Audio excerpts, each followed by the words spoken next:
Now, just to give you a very cursory overview, can you see my cursor? Okay. So this is something that we can offer, and not every ENT does all of this, but this is some of the things that I've done. So you have to start from the nose, not the inside the nose, but from the tip of the nose, the nostrils. Notice how I use breathe-out strips. So if the nostrils are caving in, and let me go back to why we have nasal congestion and deviated septums. So the hard palate should descend and the arches should widen. But if the hard palate doesn't descend, the septum, which sits on the floor of the nose, if the floor doesn't descend, it's going to grow and buckle down. It's going to twist, it buckle to one side. And also the side walls of your nose are more narrow. And then the angle between your septum and your nostril, instead of being wide, is more narrow. So if you have any additional congestion, the nostril is caving more. So the nostrils, ever since I did doing nostril surgery in addition to nasal surgery, my results were much, much better. Then you have the turbinate surgery, the septum, which doesn't show here, but that's a very common operation. For kids, you can see large adenoids here. For sleep apnea patients, very flappy palates, large tonsils. Now, you can have very small tonsils in children, like a 1+ tonsil, but during sleep endoscopy, you see it caves in completely. So there's no strong correlation. Yes, in the studies, there's a correlation to sleep apnea severity and tonsil size, but in real life, it doesn't have to, you don't have to meet those criteria. Okay.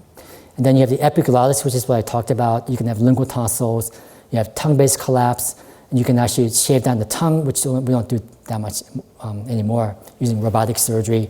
You also have now a new technology called the Inspire procedure. It's a tongue nerve stimulation pacemaker. That's what actually got me to join Montefiore about 10 years ago, doing clinical research in that area.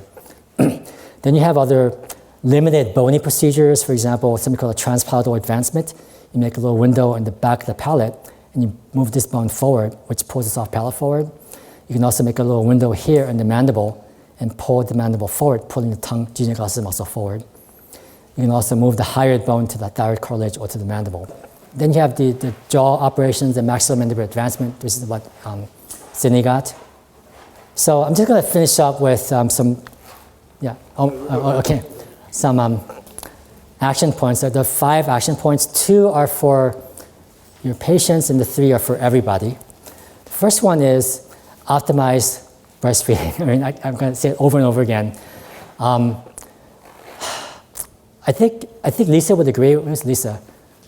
I think you would agree with me that perhaps there should be systems in place not to come to you after they're having trouble, but even before they deliver.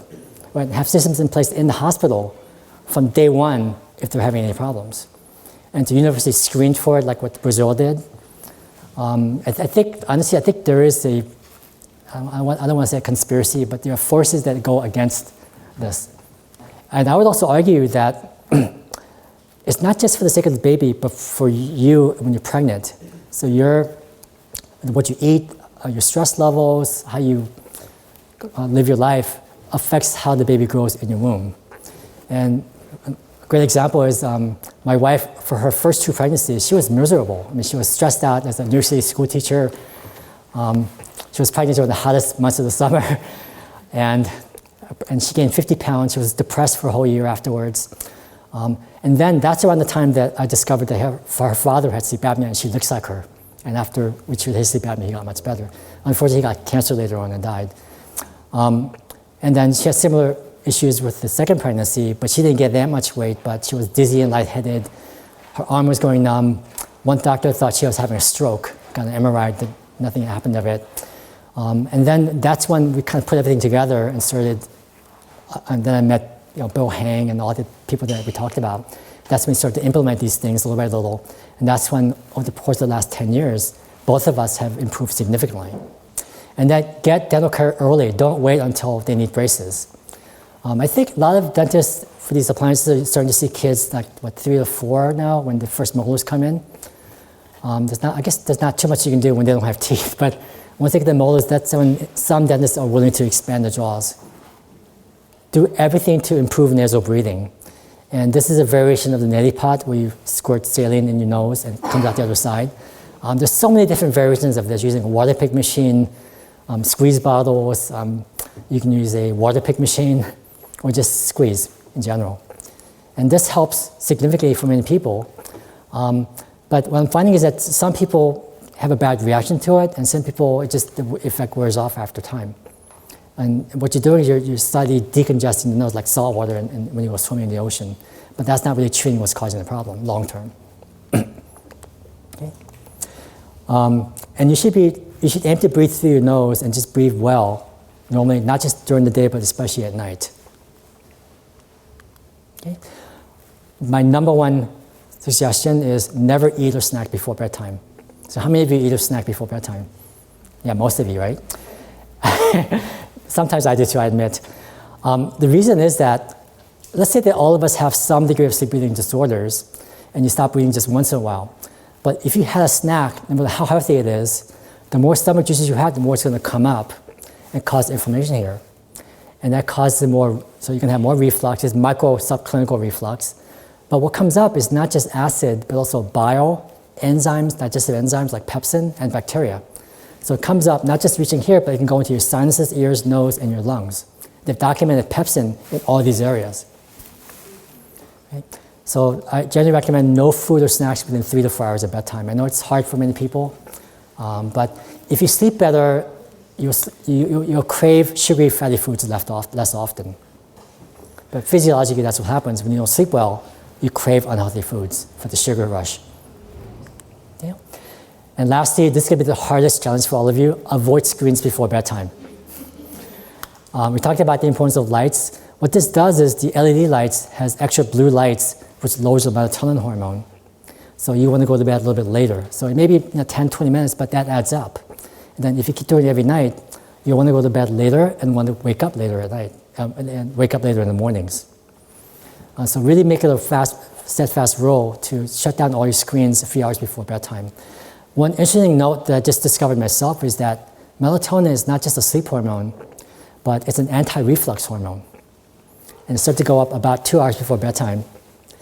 And actually the peak of acid secretion physiologically is 10 p.m. And melatonin starts to go up from 8 p.m. to 10 p.m. So our body has a way of adjusting for everything. And if you go off schedule, off rhythm, do things unnaturally, you're going to have problems. Okay? So just to sum up, obviously this is a recurrent theme here that all this has to be done as part of a team. Like what other speakers have mentioned, most of my learning has come from people outside of my specialty, especially the dentists in the beginning, but anthropologists, the orthopedic myologists, and now I'm beginning to interact with the therapists also. So I'm really, really honored to have the privilege of being able to interact with you and learn from all of you together.